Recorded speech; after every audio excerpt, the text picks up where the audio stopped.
मंत्र पाठ। ओम सहना भवतु सहनौ भुनक्तु सह वीर्यं करवावहै तेजस्विनावधीतमस्तु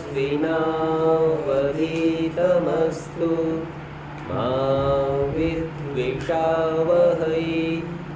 ओम शांतिः शांतिः शांतिः। पिछली कक्षा में किसी की कोई शंका या प्रश्न हो तो पहले उसे कह सकते हैं। हाँ जी, किसी का भी कोई प्रश्न? ठीक है, यदि कोई प्रश्न नहीं है तो आगे के पाठ को हम देख लेते हैं। पिछली कक्षा में हमने पंच महायज्ञ विधि इस पुस्तक का प्रारंभ किया था। पुस्तक के शीर्षक पर विचार किया था, लेखक के विषय में जाना था और उनके नाम से संबंधित एक श्लोक को देखा था। प्रारंभिक भूमिका हमारी इस पुस्तक की कि यह किस किस विषय को कैसे कैसे कहेगी और विधि को किस प्रकार समझाएगी, यह सब बातों का हम विचार कर चुके हैं। आगे का पाठ हम देखते हैं, पृष्ठ संख्या 1 पर हम देख रहे हैं। और कल तक जो विचार किया था कि कोई भी क्रिया करने से पूर्व उसके संबंध में विचार करना होता है, अर्थात मानसिक तैयारी के पश्चात ही शरीर और वाणी को क्रिया में प्रवृत्त किया जाता है। आज बता रहे हैं इन नित्य कर्मों के फल ये हैं कि, तो जो 5 नित्य कर्म हैं, किस प्रकार आहनिक कर्म में और नित्य कर्म में भेद होता है, यह चर्चा करके नित्य कर्म का फल कहते हैं कि ज्ञान प्राप्ति से आत्मा की उन्नति और आरोग्यता होने से शरीर के सुख से व्यवहार और परमार्थ कार्यों की सिद्धि होना। तो जो 5 प्रकार के नित्य कर्म प्रत्येक गृहस्थी के लिए बताए गए हैं, यह विशेषण मैंने आज नया लगाया है। यहाँ हम देखेंगे कि ये 5 प्रकार के कर्म करने का अधिकार मुख्य रूप से गृहस्थी का है। अन्य आश्रम वालों के लिए, ब्रह्मचर्य आश्रम में हो, वानप्रस्थ में हो अथवा संन्यास में हो, कुछ कुछ कर्म छूट जाते हैं और वे कैसे हैं वे सब भी इसी पुस्तक में हमें पता चलेंगे। तो प्रथम फल बताया कि ज्ञान प्राप्ति से। इतने शब्दों से पता चलता है कि इन कर्मों को करने से पहले इनका ठीक ठीक ज्ञान प्राप्त करना पड़ता है और उस ज्ञान के प्राप्त करने से आत्मा की उन्नति। तो ज्ञान के करने से आत्मा की उन्नति कैसी होती है, इसके लिए सांख्य का सूत्र है ऋते ज्ञानान न मुक्ति। बिना ज्ञान के मुक्ति नहीं होती। मुक्ति का विषय आत्मा से संबंधित है। आत्मा की मुक्ति होनी है और वह ज्ञान से होनी है, तो मुक्ति से पूर्व उसकी उन्नति होनी अनिवार्य है। सो आत्मा की उन्नति में मुख्य हेतु ज्ञान बन जाता है। तो यही कहा ज्ञान प्राप्ति से आत्मा की उन्नति। और सांसारिक पदार्थों का यदि ज्ञान हो जाता है तो उससे संसार का सभी पदार्थों का ठीक ठीक उपयोग करने से आरोग्यता, ये दूसरा फल बताया नित्य कर्म का।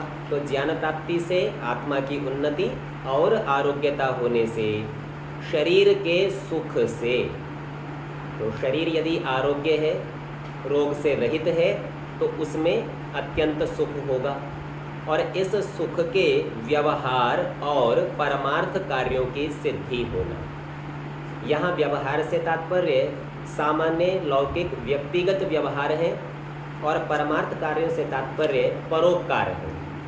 तो पंच महायज्ञ की क्रिया अपने को करनी, क्रिया करने से पहले ज्ञान करना, उस ज्ञान से आत्मा की उन्नति होनी, उस ज्ञान से शरीर को आरोग्य प्राप्त होना, उस आरोग्य से सुख होना और ऐसे स्वस्थ और सुखी शरीर के साथ आप संसार का व्यवहार या परोपकार का काम कर सकते हैं।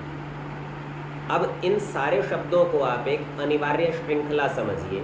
यदि आपका शरीर रोग मुक्त नहीं है तो परोपकार कैसे करेंगे? परोपकार तो दूर की चीज़ है, अपने व्यक्तिगत कार्य कैसे करेंगे?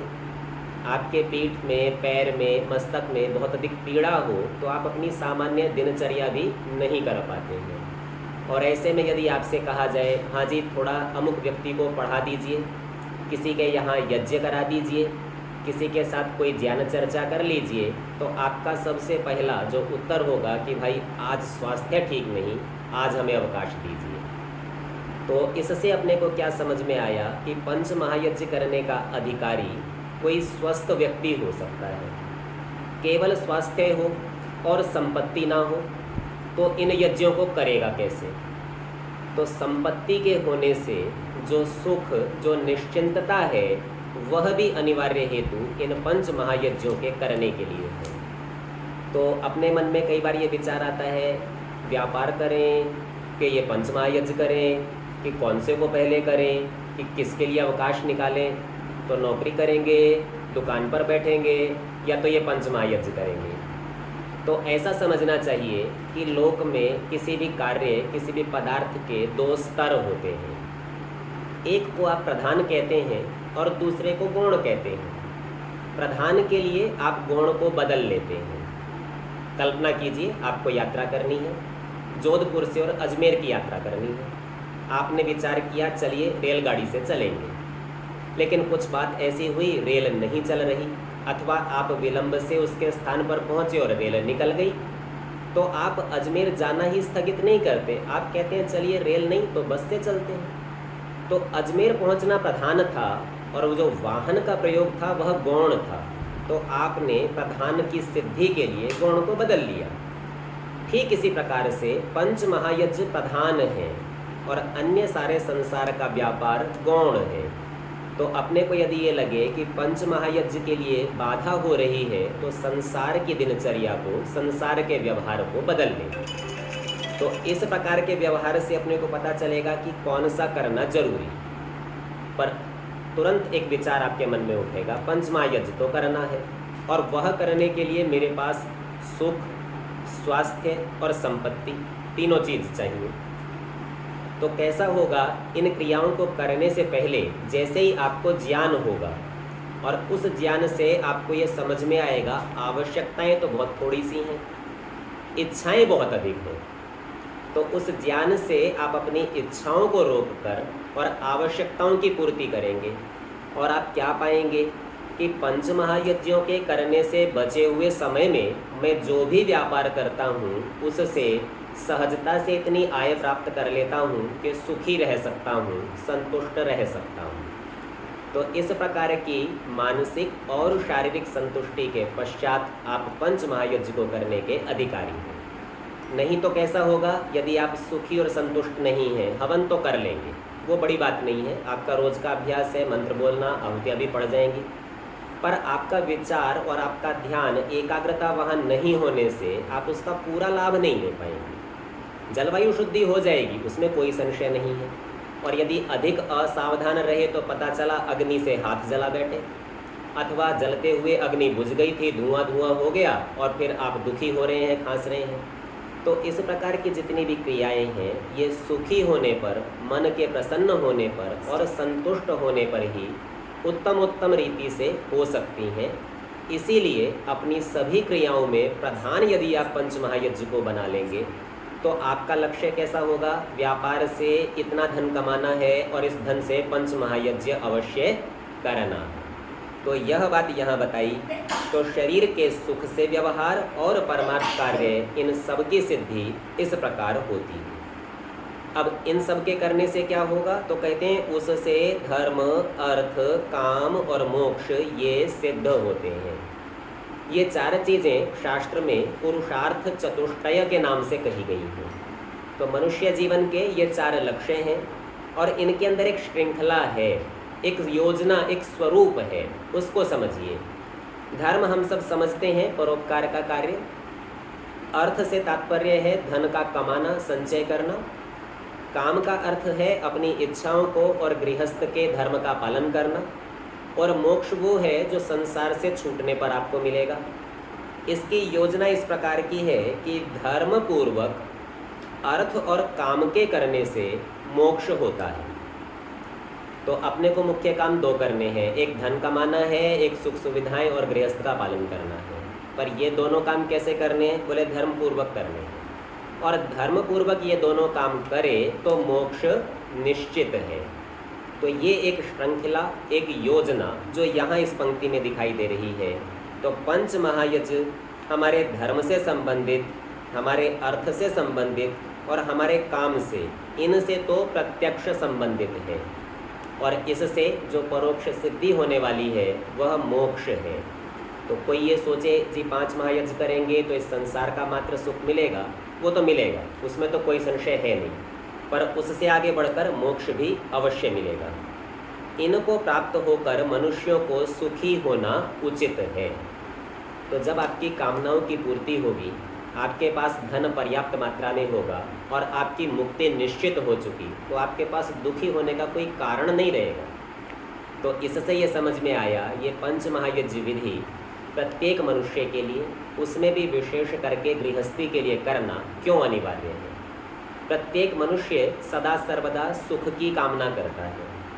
सामान्य दृष्टांत हम देते हैं, एक व्यक्ति सो रहा है, सीधा लेटा हुआ है, लेटे लेटे करवट बदल लेता है। उससे पूछिए हाँ जी करवट क्यों बदली थी, तो वो कहेगा जी लेटा लेटा थक गया था, पीठ दुखने लगी थी, इस दुख से निवृत्त होने के लिए ही करवट बदलने की क्रिया अथवा कर्म किया। तो मनुष्य प्रत्येक कर्म अपने दुख को हटाने के लिए करता, और जिस कर्म से सबसे बड़ा सुख मोक्ष मिल सकता हो उसके लिए प्रयत्न क्यों ना करेगा। तो ऐसा प्रयत्न करने के लिए ये विधि पंच महायज्ञ विधि है। अब इसका विशेष व्याख्यान प्रारंभ करते हैं और कहते हैं अथ तेषां प्रकारः। अब उन पंच महायज्ञ विधियों के प्रकार को कहते हैं। तत्र आदौ, आदि में अर्थात सबसे पहले, ब्रह्म यज्ञांतर्गत, ब्रह्म यज्ञ के अंतर्गत संध्या विधानम प्रोच्यते, संध्या का विधान कहा जाता है। आप देखेंगे कि ब्रह्म यज्ञ के अंतर्गत संध्या एक छोटा सा अवयव है। इसका मतलब ब्रह्म यज्ञ कोई बहुत बड़ी चीज़ होनी चाहिए। तो सामान्य जो हम वैदिक संध्या जो 19 मंत्रों की एक समर्पण वाक्य से युक्त है, प्राय करके उसे ही ब्रह्म यज्ञ कह दिया करते हैं, पर वह इस ब्रह्म यज्ञ के अंतर्गत है और उसका एक छोटा अवयव है। ये बात हमने कल के पाठ में भी देखी थी, जहाँ हमने समझा था कि ब्रह्म शब्द का अर्थ है वेद, ब्रह्म शब्द का अर्थ है विद्या, ब्रह्म शब्द का अर्थ है परमेश्वर, और यज्ञ शब्द का अर्थ है विचार। तो जहाँ पर संपूर्ण वेद का विचार हो, सभी प्रकार की विद्याओं का विचार हो, ज्ञान चर्चा हो, और जहाँ परमेश्वर का विचार हो, उस सब को ब्रह्म यज्ञ कहते हैं। तो यहाँ पर जो परमेश्वर का विचार करना है वह मुख्य रूप से संध्या के नाम से कहा जाने वाला ब्रह्म यज्ञ का एक अवयव है। तत्र संध्या शब्दार्थः, अब इसमें आने वाले संध्या शब्द के अर्थ को कहते हैं। तो कहते हैं संध्यायन्ती, संध्यायन्ती का अर्थ है सम्यक ध्यायन्ती, बहुत अच्छी तरह से ध्यान करते हैं। और क्या कहते हैं संध्यायते वा, अथवा बहुत अच्छी तरह से ध्यान किया जाता है। किसका? तो बताते हैं परब्रह्म, परब्रह्म का। कहाँ किया जाता है? तो कहते हैं यस्याम सा संध्या, जिसमें किया जाता है उसका नाम संध्या है। सा माने वह क्या है?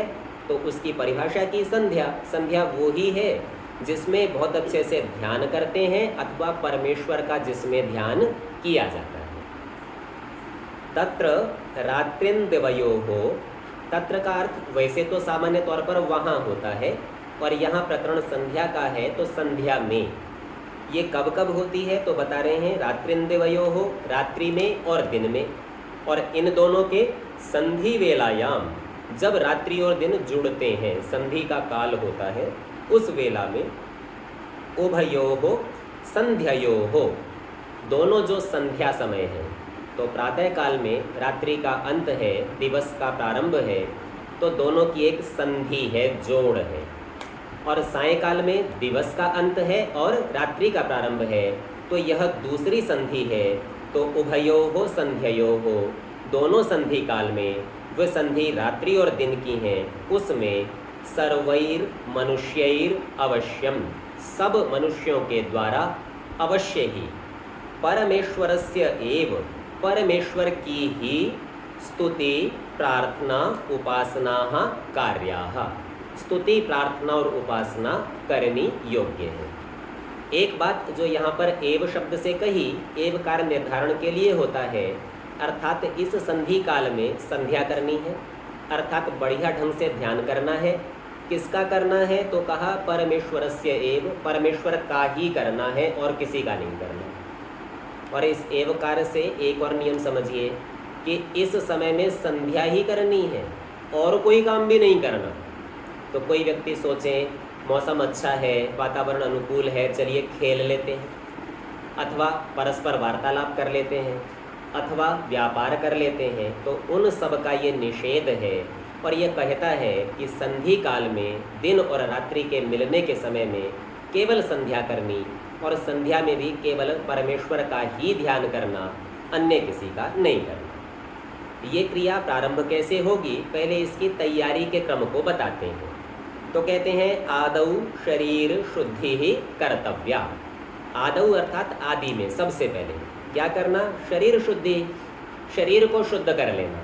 इस शरीर की शुद्धि में शौच आदि से निवृत्त होना, हाथ पैरों को धोना, मुंह धोना, कुल्ला करना, स्नान करना, दंत धावन आदि जितनी भी क्रियाएं हम सब समझ सकते हैं, वे सब इसके अंदर ग्रहण हो जाएंगी। तो ऐसा करके संध्या में बैठना।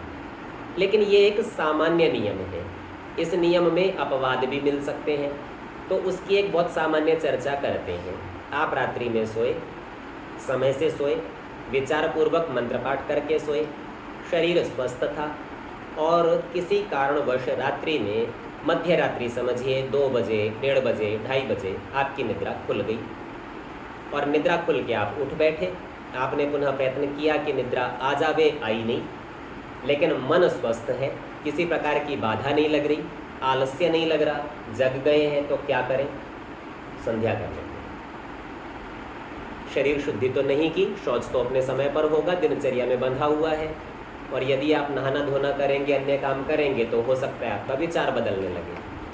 आपका यदि मन उस समय शांत है, एकाग्र है, तो आप उस समय भी संध्या कर सकते हो, तो उसके लिए कोई रोक नहीं है।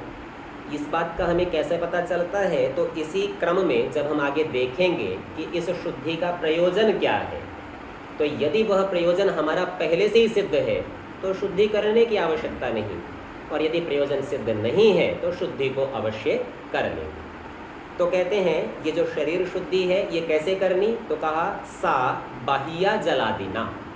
आपकी पुस्तक में ब के नीचे एक र भी लगा हुआ है, इस र को हटा लेंगे, ये अशुद्ध छप गया है, तो यहाँ बनेगा बाह्या, वह बाहर से, जल आदिना, जल आदि की सहायता से, और आभ्यंतरा, अंदर की शुद्धि, राग द्वेष असत्य आदि त्यागेन। तो 2 प्रकार की अपने को शुद्धि करनी है। बाहर की शुद्धि तो जल से हो जाएगी, लेकिन अंदर की शुद्धि के लिए हमें राग द्वेष और असत्य आदि, जब किसी शब्द के आगे आदि लगा तो उससे अनेक पदार्थों का ग्रहण होता है, तो यहाँ भी असत्य के अतिरिक्त ईर्ष्या, द्वेष, छल, कपट, मोह, मत्सर आदि जितने भी दोष मानसिक आप समझ सकते हैं, उन सब से भी अपने को छुट्टी लेनी है, अपने को शुद्ध करना है। कुल मिला के मन में किसी भी प्रकार का आवेश नहीं होना चाहिए, मन शांत होना चाहिए। ऐसी परिस्थिति में ही हम ब्रह्मयज्ञ संध्या कर सकते हैं। अत्र प्रमाणम, सबसे पहले तो शुद्धि के संबंध में प्रमाण स्वामी जी देते हैं, और यह प्रमाण मनुस्मृति से दिया गया है। श्लोक है अद्भिर गात्राणि शुद्ध्यन्ति मनः सत्येन शुद्ध्यति।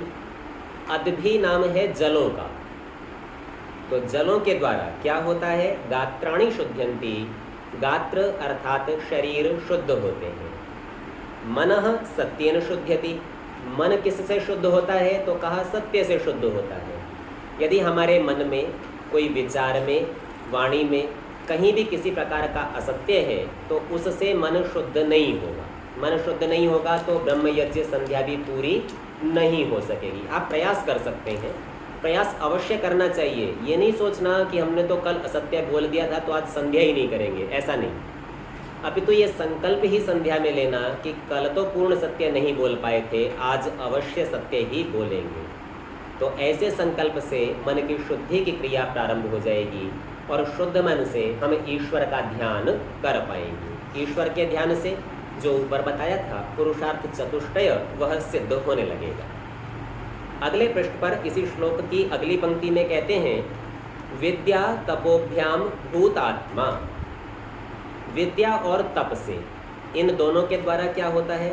बोले प्राणियों का आत्मा, भूत आत्मा, भूत यानी प्राणी, तो मनुष्यों का आत्मा शुद्ध हो जाता है।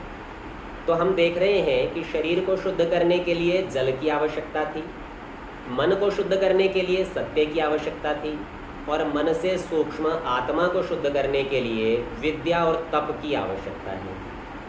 इन दोनों के बीच इस प्रकार का संबंध है, ऐसा समझ लेना चाहिए कि ये तप भी विद्या के विषय में करना है। जितना अधिक ज्ञान प्राप्त करने के लिए आप परिश्रम करते हैं, उतना ही आप तपस्वी होने से अपनी आत्मा को पवित्र कर लेते हैं। तो शुद्ध ज्ञान से, शुद्ध कर्म से और शुद्ध उपासना से वह परमेश्वर प्राप्त किया जा सकता है। अंतिम चरण में कहते हैं बुद्धिर ज्ञानेन शुद्ध्यति। बुद्धि ज्ञान के द्वारा शुद्ध होती है। इति आह मनुहु, ऐसा मनु महाराज ने कहा है। तो अपने को सभी प्रकार की शुद्धि का प्रकार पता चल गया, और इस श्लोक में ये पता चला कि शरीर की शुद्धि जलों के माध्यम से होती है। सो ही स्वामी जी ने कहा था कि बाह्य शुद्धि तो जल आदि से, और आभ्यंतर शुद्धि अर्थात अंदर की शुद्धि बोले वो सत्य आदि से, असत्य का त्याग करने से, राग द्वेष का त्याग करने से होती है। तो मन और बुद्धि और आत्मा ये अंदर की चीज़ें थीं। मन की शुद्धि सत्य से कराई, बुद्धि की ज्ञान से कराई, और आत्मा की विद्या और तप के अभ्यास से कराए थे। अब इससे आगे स्वामी जी दो प्रकार की शुद्धि को बताकर भी इसमें गौण और प्रधान का कथन करते हैं। कहते हैं शरीर शुद्धे है, शरीर की शुद्धि होने से अथवा उसकी तुलना में, सकाशात उसके पास, आत्मा अंतःकरण शुद्धि ही अवश्यम सर्वैहि संपादनीया। तो बाह्य शरीर की जो शुद्धि है उसी के पास में आभ्यंतर यानी अंदर के शरीर की शुद्धि है। तो यहाँ पर तुलना कर रहे हैं, पंचमी विभक्ति का प्रयोग करके दिखा रहे हैं और कहते हैं शरीर की शुद्धि से भी अधिक आवश्यक उसके पास में रहने वाले आत्मा और अंतःकरण की शुद्धि है, और यह सर्वई सबके द्वारा संपादनीय अवश्य संपन्न की जानी चाहिए। तो इस वाक्य से आप क्या समझे? बाहर की शुद्धि रहे तो रह सकती है, अंदर की नहीं रहेगी। तो जो हमने अभी आपसे कुछ काल पूर्व कहा कि आप रात्रि में उठे हैं, स्नान आदि नहीं कर सके हैं, पर मन की स्थिति ठीक बनी हुई है, ब्रह्मयज्ञ करने का अवसर बना हुआ है, तो आप कैसा कर लेंगे? बोले कर लीजिए। यदि स्नान रह गया है तो कोई बात नहीं, परमेश्वर का ध्यान नहीं रहना चाहिए। ऐसी ही एक घटना हमने आपको आर्यवीर पंडित लेखराम जी के संबंध में बताई थी। यात्रा में जाते हुए लघु शंका आदि से निवृत्त हुए, हाथ धोने के लिए जल नहीं मिला, पर संध्या का समय हो गया तो संध्या कर ली। पड़ोसी ने कहा पंडित जी हाथ धोए बिना ही संध्या कर ली? तो बोले भाई हाथ धोना तो एक सामान्य कर्म था और संध्या मेरा धर्म था। धर्म के लिए कर्म छोड़ा जा सकता है, कर्म के लिए धर्म नहीं छोड़ा जा सकता। तो इसी महत्व को यहाँ पर श्री स्वामी दयानंद सरस्वती जी महाराज ने स्पष्ट शब्दों में कहा है। अब ये प्रतिज्ञा करके ऐसा क्यों कहते हैं उसका हेतु दर्शाते हैं। तो कहते हैं तस्याहा, उसके किसके? जो पीछे दो प्रकार की शुद्धि कही थी, पहले बाह्य पुनः आभ्यंतर। तो कहते हैं उसके अर्थात आभ्यंतरिक शुद्धि के सर्वोत्कृष्टत्वात्, सबसे उत्कृष्ट होने से, ये सबसे अच्छी है, बाहर वाली से भी अच्छी है। और दूसरी बात पर ब्रह्म प्राप्त्येक साधनत्वात् च, पर ब्रह्म की प्राप्ति का एकमात्र साधन होने से। तो ये दो हेतु हमारे पास हैं कि यदि बाहर की शुद्धि किसी कारण से रह जाती हो तो कोई बात नहीं, हम आज स्नान नहीं कर पाए, कोई भी कारण था, पर यज्ञ के समय उपस्थित हो सकते हैं तो अवश्य उपस्थित हो जाएं। स्नान नहीं कर सके हैं पर संध्या कर सकते हैं तो अवश्य कर लें। तो यह नियम यहाँ बताया जा रहा है दोनों प्रकार की करनी अच्छी है, पर यदि दोनों में से एक को छोड़ने का अवसर आए तो बाहर की छोड़ी जा सकती है, अंदर की नहीं, क्योंकि अंदर की शुद्धि से ही उस पर ब्रह्म की प्राप्ति होगी और पंच महायज्ञ का प्रयोजन ही वही है। आगे कहते हैं ततो मार्जनम कुर्यात्, तो सामान्य रूप से बाहर की शुद्धि करके अब मार्जन करते हैं। मार्जन कहते हैं मांजने को, अब मांजेंगे, मांजने की प्रक्रिया को करेंगे। कैसे मांजना है? तो कहते हैं नैव ईश्वर ध्यान आदौ आलस्यम भवेत। नैव माने निश्चय से नहीं होना चाहिए। क्या नहीं होना चाहिए? बोले ईश्वर ध्यान आदौ, जब ईश्वर की ध्यान आदि प्रक्रियाएं करते हैं तो इन प्रक्रियाओं में आलस्यम भवेत, आलस्य नहीं होना चाहिए। इससे क्या समझे? ईश्वर का ध्यान पर्याप्त तत्परता से, एकाग्रता से करना है, केवल मात्र मन से नहीं, शरीर से भी। तो शरीर में आलस्य नहीं होना चाहिए। यदि आलस्य होगा तब तो बाहर की शुद्धि भी करनी पड़ेगी। एतदर्थम, इस हेतु से शिरो नेत्रादि उपरि जल प्रक्षेपणम कर्तव्यम, सिर और नेत्र आदि अंगों के ऊपर जल का प्रक्षेपण अर्थात जल के छींटे कर्तव्यम करने चाहिए। तो आप संध्या करते हुए कहीं मार्जन मंत्र का प्रयोग करते हैं, कहीं अंग स्पर्श का करते हैं, कभी इंद्रिय स्पर्श करते हैं, कभी आचमन करते हैं। ये जितने भी प्रकार के जल के आप उपयोग करते हैं ये इसीलिए करते हैं कि आपके शरीर में आलस्य न रहे। अब स्वामी जी महाराज इस नियम में छूट देते हैं और क्या कहते हैं? नो चेत न, अगर आलस्य नहीं हो तो ना करें। तो संध्या करना है, मंत्र पाठ करना है, आचमन करे कि नहीं करे? बोले आलस्य हो तो कर ले, नहीं हो तो नहीं करे। मार्जन करना है, अंग स्पर्श करना है, इंद्रिय स्पर्श करना है, बोले आलस्य हो तो कर ले, नहीं हो तो नहीं करे। तो क्योंकि अंतःकरण की शुद्धि महत्वपूर्ण है और उसी से ही परमात्मा की प्राप्ति होनी है, इसलिए बाहर की गौण बना दी और नियम में छूट भी दे दी। आगे इन्हीं सभी बातों को आर्य भाषा में हिंदी में लिखा है, सो शीघ्रता से हम देख लेते हैं।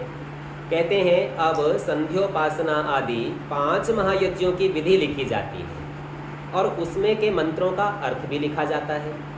पहले संध्या शब्द का अर्थ यह है कि संध्यायंती भली भांति ध्यान करते हैं, वह ध्यान किया जाए परमेश्वर का जिसमें वह संध्या।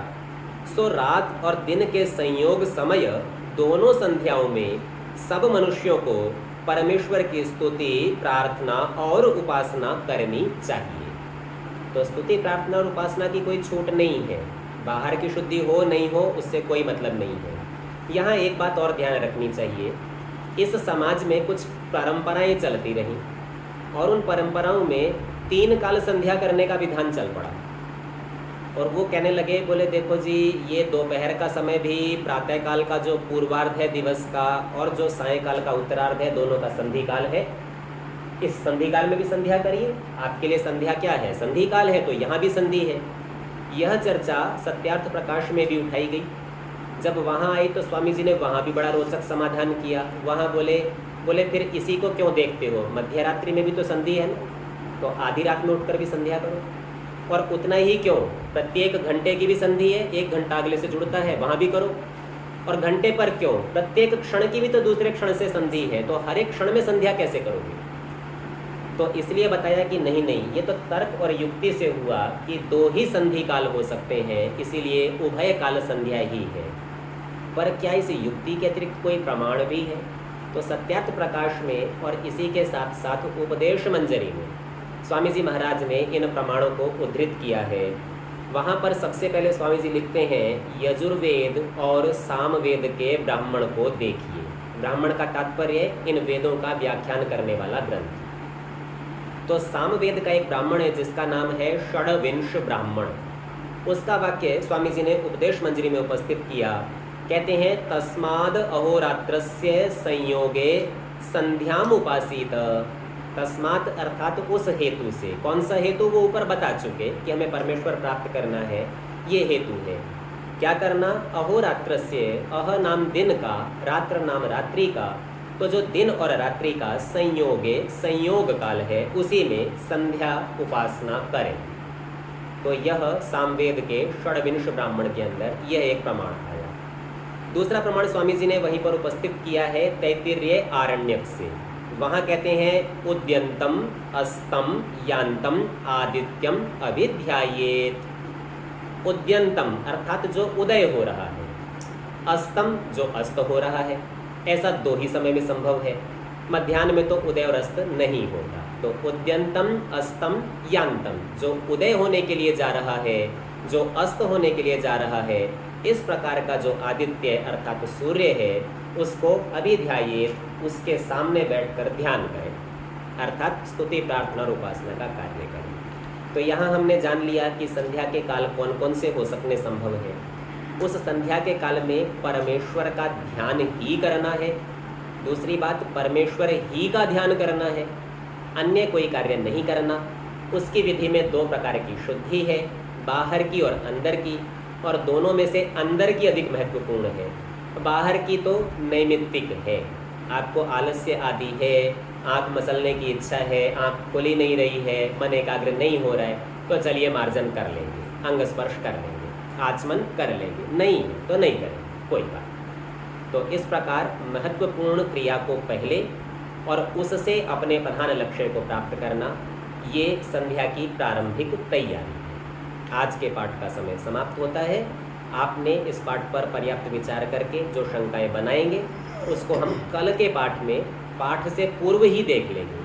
सो आप लोग विचार पूर्वक उसको बढ़िया ढंग से चिंतन करके और प्रश्नों को, शंकाओं को बनाकर तैयारी से अपने पाठ में उपस्थित होने का प्रयत्न कीजिएगा।